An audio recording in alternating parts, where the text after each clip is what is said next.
Olá pessoal, tudo bem? Sejam bem-vindos aí a mais uma das nossas aulas. Bom, a ideia hoje é continuar trabalhando com pontuação, lembrando que a gente já está trabalhando com pontuação nas últimas aulas, visto que a gente está produzindo muitos textos, né? Bom, negócio é o seguinte, dá uma olhadinha nessa frase aqui, olha. João toma banho e sua mãe diz ele quero banho frio. Confuso, né? Bem estranho isso aqui, né? Bom, deixa eu perguntar para vocês aqui. A gente pode aqui brincar com pontuação nessa frase, porque ela sem pontuação está completamente ilegível, né? Você não consegue entender nada dessa frase aqui. E se ela, por um acaso, tivesse assim, olha... João toma o banho e sua mãe, diz ele, quero banho frio.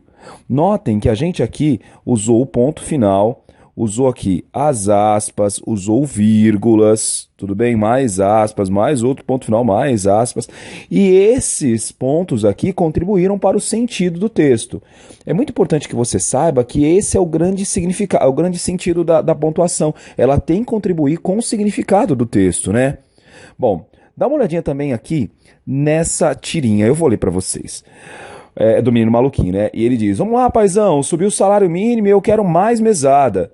E aí o pai diz, por que eu deveria te dar? O meu salário não subiu? E aí ele pergunta, não, a política econômica é assim. Em que governo fui crescer? Eu queria chamar a atenção de vocês para o uso da pontuação nessa tirinha aqui, que contribui demais para o significado do texto, né? Olha aqui. A gente tem aqui a vírgula, logo no primeiro quadro, ela destaca a expressão de chamamento paizão. Aqui, olha, o paizão tá aqui, gente, ó. Tradicionalmente conhecida como vocativo. O vocativo é aquela função sintática que existe para chamar a pessoa, tudo bem? Por exemplo, eu posso falar assim, Fernanda, olhe para a lousa. Esse Fernanda é um vocativo, porque eu chamei a Fernanda para ela olhar para a lousa. Bom, a gente também tem outros sinais de pontuação aqui, como, por exemplo, sinais de interrogação e de exclamação, que sinalizam as perguntas diretas e as frases de caráter exclamativo que exprimem a emoção do personagem. Então, perguntas e exclamações aqui, elas são marcadas por pontos de interrogação e pontos de exclamação. Além disso, a gente também tem aqui as reticências que marcam ali a interrupção do pai causada por uma hesitação a apresentar a justificativa para aumentar a mesada do filho. Então a reticência geralmente marca uma interrupção. Notem que sem essas pontuações o texto ia ficar completamente ilegível, você não ia interpretar nada disso. Tudo bem? Bom, e quais são os sinais de pontuação e como aplicamos esses sinais? Nós temos alguns aqui em língua portuguesa. Temos o ponto final, a vírgula ou coma. A gente não usa coma no português do Brasil, né? A gente tem um ponto e vírgula, a gente tem os dois pontos, o ponto de interrogação, de exclamação ou admiração, a gente também fala mais de exclamação, as reticências, o travessão, o parênteses, o colchetes e as aspas. Além do traço de união ou hífen também, a gente chama mais de hífen, né? Bom, nós podemos dividir os sinais de pontuação em duas grandes famílias. Tem aqueles sinais que chamamos de sinais pausais. São as vírgulas, os pontos e os pontos e vírgulas. Qual que é a ideia disso aqui? Eles fazem a função de dar pausa no texto. Mas a gente também tem os sinais melódicos. Esses sinais aqui, eles indicam entonação, ou seja, na hora da fala, esses sinais melódicos, eles indicam entonação. Quando você quer fazer uma pergunta, você entona de um jeito. Quando você quer fazer uma afirmação, você entona de outro. Tudo bem? Os pontos que dizem respeito à entonação são todos os outros que não são a vírgula, o ponto e vírgula. Né? Por exemplo, os dois pontos, a interrogação, a exclamação, as reticências, as aspas, os parênteses, os colchetes e o travessão. Tudo bem? Bom, lembrando que eles dão melodia, dão ritmo, ok? Bom, vamos falar um pouquinho mais sobre a vírgula agora? Dá uma olhadinha nessa frase aqui. É uma charge que eu peguei da internet aqui do amarildo.com.br, um site muito legal de charges. Aqui a gente tem duas frases que são quase idênticas, né? Não vai ter Copa. Aqui no primeiro. Notem que a gente não tem vírgula. E aí a personagem aqui, que é a presidente Dilma, ela coloca aqui uma vírgula aqui, olha, e fica, não, vai ter Copa. Na primeira frase, que é essa daqui, gente, a ideia é que não acontecerá a Copa. Com o uso da vírgula aqui, olha, com o uso da vírgula aqui, a ideia é que a Copa vai acontecer. E esse não funciona quase como uma interjeição, né? Não, vai ter Copa. Bom... ainda sobre a vírgula, É legal a gente pensar que a vírgula marca uma pausa de pequena duração. Isso aqui é lugar comum, né? Quase todo professor fala isso. Observe a frase aqui, ó. Ontem as meninas chegaram cedo. É interessante aqui a gente dizer que aqui não há uma pausa exatamente. Até existe a pausa, mas não é por isso que essa vírgula aqui foi colocada. Na verdade, aqui aconteceu aqui uma subversão. A gente já conversou disso em umas outras aulas. Subversão, não, a inversão, desculpa. A inversão de um elemento sintático, no caso, esse acessório aqui. Ele poderia estar no final da frase, né? Poderia ser assim: as meninas chegaram cedo ontem.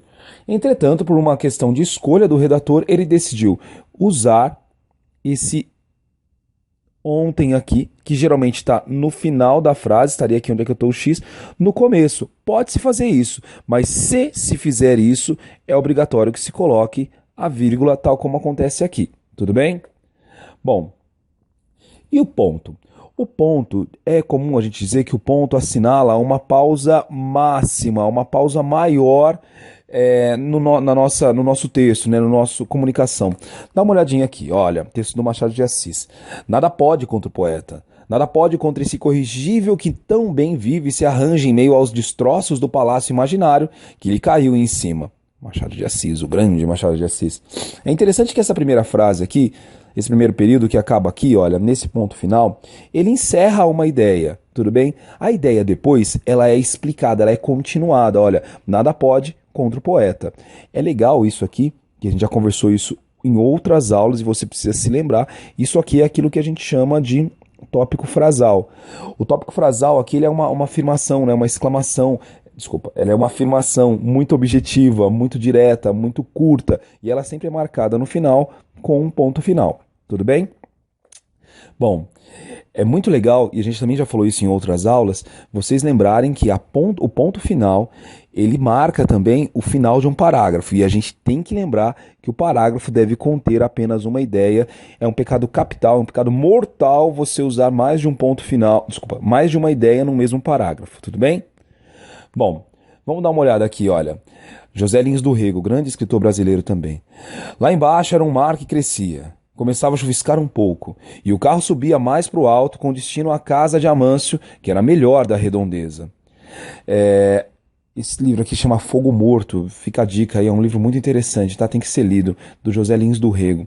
É interessante a gente perceber aqui justamente o que eu acabei de falar no slide anterior, né? Nós temos aqui pontos finais, que marcam ideias rápidas, né? Ideias menores que orbitam uma grande ideia, né? Que era esse mar que crescia lá embaixo. Então, assim, como a gente já disse, há o uso aqui do tópico frasal, e esse ponto final, no final da conversa aqui, ele encerra completamente a ideia. Daqui agora o redator tem que continuar uma próxima ideia num segundo parágrafo, tudo bem? Bom, isso é muito importante que a gente diga também. O ponto final indica, além de tudo, também a organização do pensamento, no sentido de organizar mesmo as ideias dentro de um texto, tá bom? Bom, isso a gente já comentou e é bem interessante. A gente tem que evitar frases muito grandes, porque elas podem concorrer para o erro, elas podem fazer com que você cometa falhas que você não cometeria se usasse frases mais curtas, né? A gente chama de períodos curtos. Olha essa daqui, olha, a primeira aqui. A menina bonita que mora ao meu lado sempre me cumprimenta. Eu, gentilmente, assino para ela com alegria, digo bom dia ou boa tarde. Olha o exemplo 2. A menina bonita que mora ao meu lado sempre me cumprimenta. Eu, gentilmente, aceno para ela. Com alegria, digo bom dia ou boa tarde. Note que no segundo exemplo aqui a gente tem mais pontos finais, olha. O que aconteceu aqui, gente? A organização do raciocínio lógico. Essa segunda frase, ela tá mais digesta, tá mais fácil de ser compreendida. Então, fica a dica. Prefiram, então, frases mais curtas, use mais pontos finais e elimine da sua vida as frases muito longas. Isso aqui vai fazer você errar mais, tudo bem, gente? Bom, sobre o ponto e vírgula. Eu vou ler aqui. Como o nome indica, esse sinal serve de intermediário entre o ponto e a vírgula, podendo aproximar-se ora mais daquele, ora mais desta, segundo os valores pausais e melódicos que representa no texto. No primeiro caso, ou seja, no caso de valores pausais, equivale a uma espécie de ponto reduzido. No segundo caso, o caso da melodia, do ritmo da frase, o ponto e vírgula assemelha-se a uma vírgula prolongada, ou seja, uma pausa um pouco maior. Quando você quer separar, deixar elementos mais separados no texto, você pode usar o ponto e vírgula. É um sinal mais incomum. Geralmente a gente usa o ponto separado e depois a gente usa a vírgula. Mas se você quiser assinalar uma pausa um pouco maior, você pode usar o ponto e vírgula. Tudo bem? Bom. Dois pontos. Vamos falar um pouquinho sobre os dois pontos, tá? Os dois pontos servem na escrita para indicar uma suspensão da voz na melodia de uma frase não concluída. Então a gente também emprega os dois pontos para anunciar alguma coisa. Por exemplo, gente, aqui, olha, eu vou fazer uma citação aqui primeiro, uma citação, tá? Eu lhe responderia. Então assim, eu vou citar alguém.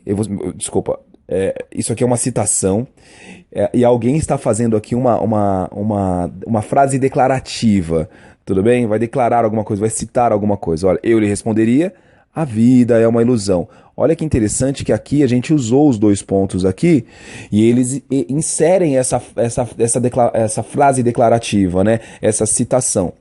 A gente também pode, algumas vezes, usar os dois pontos antes de uma explicação, como é o caso aqui, olha, do segundo exemplo. Desculpa, aqui, olha. Viaja em todas as coisas do mundo. E aí ele vai enumerar as coisas em que ele viaja. Homens, flores, animais e água, e assim vai indo. Cecília Meirelles, né? Incrível escritora brasileira. A gente também pode, algumas vezes, colocar ali os dois pontos a fim de explicar, de esclarecer uma informação, tudo bem? Olha, é o caso que acontece aqui, ó. Ternura teve uma inspiração a tirar a corda e lançá-la. Estou aqui esclarecendo qual foi a inspiração. Deixa eu achar uma coisa legal. A inspiração da tal da ternura. Novamente, texto do Machado de Assis. Tudo bem?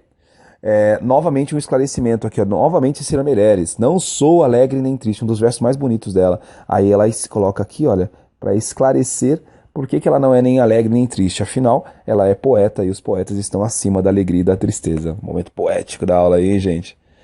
Bom, isso aqui eu vou deixar no vídeo para que vocês deem uma olhada depois. Não é só uma informação, não vale a pena que senão esse áudio e esse vídeo vai ficar muito longo, tá? Ponto de interrogação. Esse ponto de interrogação é um sinal interessante também, porque o ponto de interrogação é um tipo de sinal que a gente usa com muita liberdade, muito facilmente, porque ele indica, via de regra, uma interrogação, uma pergunta, né? Olha aqui. Sabe você de uma novidade? E a interrogação aqui. Aqui houve uma pergunta e você tem que colocar. Nos casos que a pergunta... Olha aqui, ó. Tô lendo isso aqui. Nos casos em que a pergunta envolve dúvida, costuma-se fazer seguir de reticências o ponto de interrogação. Então, olha aqui. Isso é uma observação também, é mais incomum, mas é legal, de vez em quando a gente usa. Então, aí tem aqui, olha. Ok? Bom, gente. Vamos aqui. Isso é interessante. Quando você tem uma pergunta e quer dar a entonação de surpresa a essa pergunta, você pode usar combinado os pontos de exclamação e o ponto de interrogação. Tudo bem? Que negócio é esse? Cabra falando? E aqui do Carlos Drummond de Andrade, né? Note que ele indica aqui algum tipo de surpresa nessa frase aqui, e por isso ele usa concomitantemente ao mesmo tempo a interrogação e a exclamação, tá bom? Bom, é legal falar isso aqui para vocês. O ponto de interrogação ele não pode ser usado numa pergunta indireta, tudo bem? Olha aqui o exemplo de uma pergunta direta. Quem chegou? Agora, uma indireta. Diga-me quem chegou.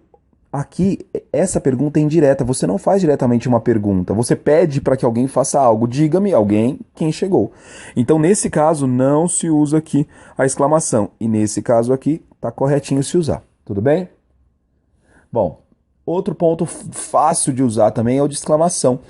É aquele ponto que indica aqui uma entonação exclamativa. Tudo bem? A gente geralmente usa esse ponto de exclamação depois de interjeições. Só para lembrar, as interjeições são aquelas expressões que indicam algum tipo de emoção. Tipo, ui, aqui, ui, machuquei meu dedo. Esse ui aqui, olha, indica emoção. Esse aqui também, ó, querida, e aí exclamação, eu te amo tanto. E algumas vezes também vem depois de frases imperativas. O que são frases imperativas? São aquelas frases que dão ordem, é o caso aqui. Vai embora agora. E você usa o ponto de exclamação. Tudo bem? As reticências. Eu, antes de começar a falar do slide aqui, já tenho que dizer para vocês, eu tenho algum tipo de aversão, é muito pessoal isso, as reticências, mas eu queria registrar aqui. As reticências, geralmente, elas indicam, então, uma interrupção na frase, uma suspensão da sua melodia. E elas podem indicar aqui o personagem ou o narrador, quem faz, interrompendo uma ideia. Ora, interromper uma ideia num texto somente se o texto for um texto narrativo. Um texto dissertativo, que vão ser aqueles textos que a gente mais vai trabalhar nas provas do Enem, provas oficiais, eles geralmente não esperam que você vá ali interromper uma ideia. Pelo contrário, um texto dissertativo indica que você tem que terminar a ideia, ser claro na ideia. Então, aqui as reticências, elas não são muito bem-vindas em textos dissertativos, em que você vai ter que expor um ponto de vista, esses textos que a gente vem trabalhando, mas são razoavelmente aceitos em narrativas. É o exemplo, por exemplo, da biografia que a gente escreveu aí em outro momento. Tudo bem? Bom, vamos lá. As aspas, tudo bem? Como que a gente emprega as aspas? A gente emprega as aspas principalmente em citações. Gente, por favor, tomem cuidado com o uso indiscriminado das aspas. Tem pessoas que usam aspas para tudo. Geralmente usam aspas para destacar, para deixar em evidência uma expressão, né? Isso não é ruim, mas é muito lugar comum, sabe? É banalizar o uso das aspas, porque geralmente as aspas elas existem para você fazer uma citação, por exemplo. O poeta, vou ler aqui. O poeta espera a hora da morte e só aspira que ela não seja vil, manchada de medo, submissão ou cálculo. Notem que aqui o incrível Manuel Bandeira usa duas aspas, porque essa frase aqui não é dele. Ele faz uma citação, tudo bem? Ele faz ali um remember ali, ele recupera a frase de alguém. Aí você usa as aspas, tá bom? Como eu disse para vocês, a gente também usa aspas e tem que tomar cuidado para não indiscriminar aspas em expressões que fogem à linguagem normal, tudo bem? Por exemplo, palavras estrangeiras, palavras muito antigas, tudo bem? Palavras muito arcaicas, palavras muito novas. Por exemplo, se você for escrever zap zap num texto, você pode escrever, mas aí é bom colocar aspas para indicar que é uma palavra ali muito nova, né? Muito nova. Neologismo vem do latim, neo quer dizer novo, tudo bem? Vulgarismos, ai meu Deus, isso aqui a gente não vai usar nunca, porque vulgarismos são expressões de baixo calão, tipo palavrão, tudo bem? Não vai ser necessário usar, tomara que não seja necessário que você escreva, mas se for preciso, você tem que colocar entre aspas também. Arcaísmos, aqui para explicar melhor, a palavra arcaísmos vem de arcaico, que são palavras antigas, né? Eu dou um exemplo sempre nas minhas aulas, que a minha avó, quando ela vai falar que vai passar o comercial da TV, a propaganda comercial, ela fala assim: Ah, filho, a avó vai passar um cafezinho enquanto passa o reclame. Reclame é uma expressão muito antiga, é um arcaísmo, né? Arcaísmo vem de arcaico, quer dizer velho. Olha esse exemplo aqui, ó. Aqui a gente tem a palavra clown, que é palhaço em inglês, uma palavra estrangeira, então, que vai ter que ser marcada pelas aspas. Como eu disse para vocês, a gente também pode usar as aspas, eu não gosto, para acentuar o valor, né, para deixar bem claro ali, para deixar em evidência uma palavra. Olha, a palavra Nordeste, a palavra Nordeste é hoje uma expressão desfigurada pela expressão obras do Nordeste, que quer dizer obras contra as secas, e quase não sugere, senão as secas. Bom, parênteses. Como é que a gente usa os parênteses? Os parênteses são usados, então, para intercalar num texto qualquer informação acessória. Tudo bem? Por exemplo, a gente pode usar isso em uma explicação. Tá ok? Bom, ou um comentário. Desculpa, uma reflexão também, tá? Os outros, éramos uma dúzia, andavam também por essa idade, que é o doce amargo subúrbio da adolescência. Paulo Mendes Campos, um grande poeta aí contemporâneo, morreu há pouco tempo aí. É interessante que essa expressão aqui, olha, éramos uma dúzia, explica quem eram os outros. Tudo bem? Bom, isso é interessante. Você também pode usar os parênteses aqui para indicar uma nota emocional que você não quer ali, que você quer destacar do texto, você não quer que faça parte do texto, você quer expressar ali um momento para você expressar a sua emoção de forma exclamativa ou interrogativa. Olha aqui. Havia escola que era azul e tinha um mestre mau, de assustador pigarro. Meu Deus, que é isso? Que emoção a minha quando essas coisas tão singelas narro. Bom, essas explicações depois vocês dão uma olhada. Gente, os colchetes, eles são uma variedade dos parentes. Eu quase não falei dos colchetes aqui nessa aula, mas achei melhor falar. Mas a gente quase não usa os colchetes, tudo bem? Ela funciona muito mais na transcrição de um texto alheio, em que o autor intercala observações próprias, como nessa nota de Souza da Silveira, a um passo de Casimiro de Abreu. Casimiro de Abreu é um grande poeta do século XIX aí. Entenda-se, pois, obrigado, obrigado, pelo teu canto em que tu respondes a minha pergunta sobre o porvir, versos 11 e 12. Notem que aqui, esses colchetes usados aqui, eles indicam aqui, dentro de um contexto, uma observação feita pelo autor Souza da Silveira. Tudo bem?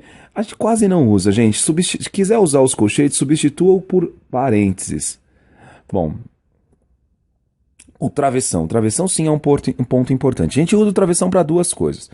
A primeira coisa, e mais comum, é para indicar diálogos, né? Então olha aqui esses parênteses aqui, todos indicam que tem uma personagem falando. Muito bom dia, meu compadre. Por que não apeia, compadre Vitorino? Estou com pressa. Novamente, José Lins do Rego, aquele livro que eu falei para vocês, Fogo Morto, é muito legal, tá? E também a gente usa para isolar dentro de um contexto palavras ou frases. É a mesma, a gente poderia fazer isso com vírgula também. É quando você quer isolar um termo, tudo bem? Quando aquele termo, ele é um termo que está fora da ordem natural. Só lembrando que a ordem natural é aquela sujeito, verbo, complemento.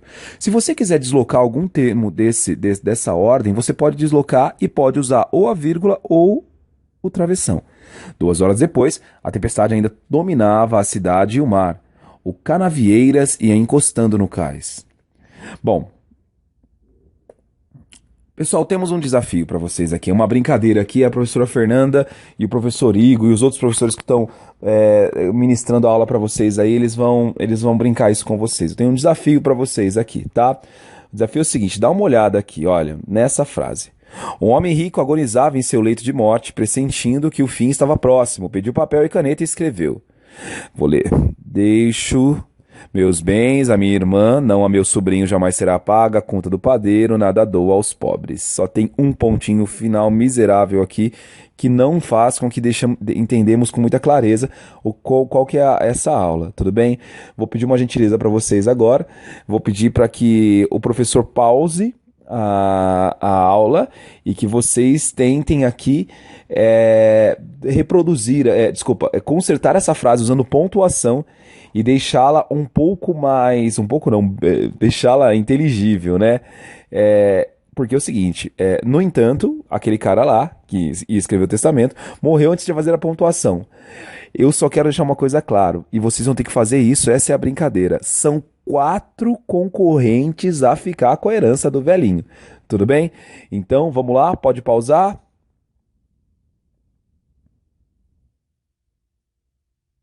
Bom, o professor deve ter pausado, vamos voltar. Olha aqui o sobrinho quando fez a pontuação. Deixa os meus bens à minha irmã? Interrogação. Não! Exclamação. A meu sobrinho. Jamais será paga a conta do padeiro. Nada dou aos pobres. E aqui é cheio de ponto. E aqui, quem ficou com a bolada foi o sobrinho, o sortudo. Mas há uma outra possibilidade, tá? Há a possibilidade também da irmã receber. Deixo meus bens à minha irmã. Ponto. Não a meu sobrinho. Ponto. Jamais será paga a conta do padeiro. Ponto. O padeiro não ficou com nada. Nada dou aos pobres. Aqui a irmã levou a bolada, tudo bem?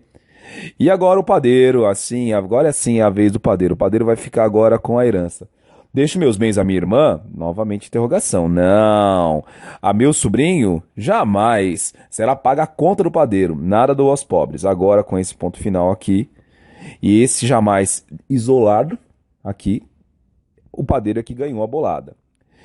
Chegaram os descamisados da cidade. Um deles, sabido, fez a interpretação.